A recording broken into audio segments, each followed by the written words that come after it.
ಕಾವೇರಿ ಆರ್ತಿಗೆ ರೈತರು ವಿರೋಧ ಮಾಡೋದನ್ನು ಗಮನದಲ್ಲಿರಿಸ್ಕೊಂಡು ಅದನ್ನು ಅಲ್ಲೇ ಕೈ ಬಿಡು ಸೂಕ್ತೇನು ಅಂತೇಳಿ ಇಷ್ಟೊಂದು ದುಡ್ಡು ವೇಸ್ಟ್ ಮಾಡೋ ಅವಶ್ಯಕತೆ ಇಲ್ಲ. ಅದರ ಬದಲಾಗಿ ಉಪಕಾರವೇ ಮತ್ತೆ ಅನ್ನೋದಲ್ಲ ಅವರೆಲ್ಲ ಹೇಳುವಂಗೆ ಸ್ವಚ್ಛ ಮಾಡಿ ಇನ್ನಷ್ಟು ನೀರು ಸರಳಾಗಿ ಹೋಗಿ ಮಾಡಿದ್ರೆ ಇನ್ನಷ್ಟು ಅವ್ರು ಬೆಳೆ ಹೆಚ್ಚು ಬರೋ ಸಾಧ್ಯತೆಗಳಿದಾವೆ, ನಮ್ಮ ಇನ್ನಷ್ಟು ಅನ್ನನೂ ಸಿಗೋ ಸಾಧ್ಯತೆಗಳು ಹೆಚ್ಚಿದಾವೆ ಅಂತ ಹೇಳ್ತಾ ಈ ಒಂದು ಕಾವೇರಿ ಆರ್ತಿ ವಿರೋಧ ವ್ಯಕ್ತಪಡಿಸಿದಂಥ ರೈತರ ಒಂದು ಏನು ಮನದಾಸೆ ಅದ ಅದಕ್ಕೆ ಸ್ಪಂದಿಸುವಂಥ ಕೆಲಸವನ್ನು ನಮ್ಮ ಸಿದ್ದರಾಮಯ್ಯನವರು ಮತ್ತು ನೀರಾವರಿ ಡಿ ಕೆ ಶಿ ಅವರು ಮಾಡಬಹುದು. ಯಾಕೆ ಅನಗತ್ಯ ವೈರತ್ವ ಬೆಳೆಸುವವರ ಏನೂ ಇಲ್ಲ.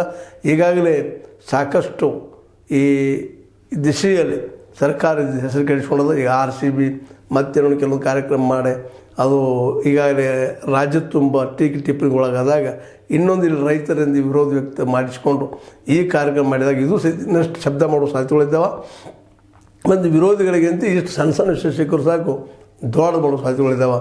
ಅದಕ್ಕೆ ಮುಖ್ಯ ಏನಪ್ಪ ಅಂದ್ರೆ ಕಾವೇರಿ ಆರ್ತಿಗಿಂತಲೂ ಕಾವೇರಿ ನದಿ ನೀರು ಪ್ರತಿಯೊಬ್ಬರಿಗೆ ಮುಟ್ಟುವಂಗೆ ಕಾಲುವೆಗಳನ್ನು ಸ್ವಚ್ಛ ಮಾಡೋದು ಯೋಗ್ಯ ಅಲ್ಲ. ನೋಡ್ರಿ ಏನು ಅನಿಸುತ್ತೆ ಅಂತ ಹೇಳ್ತಾ ನೀವು ಲೈಕ್ ಮಾಡಿ ಶೇರ್ ಮಾಡಿ ಕಮೆಂಟ್ ಮಾಡಿ ಜೊತೆಗೆ ಸಬ್ಸ್ಕ್ರೈಬ್ ನಿಲ್ಲಿಸ್ಬೇಡ್ರಿ.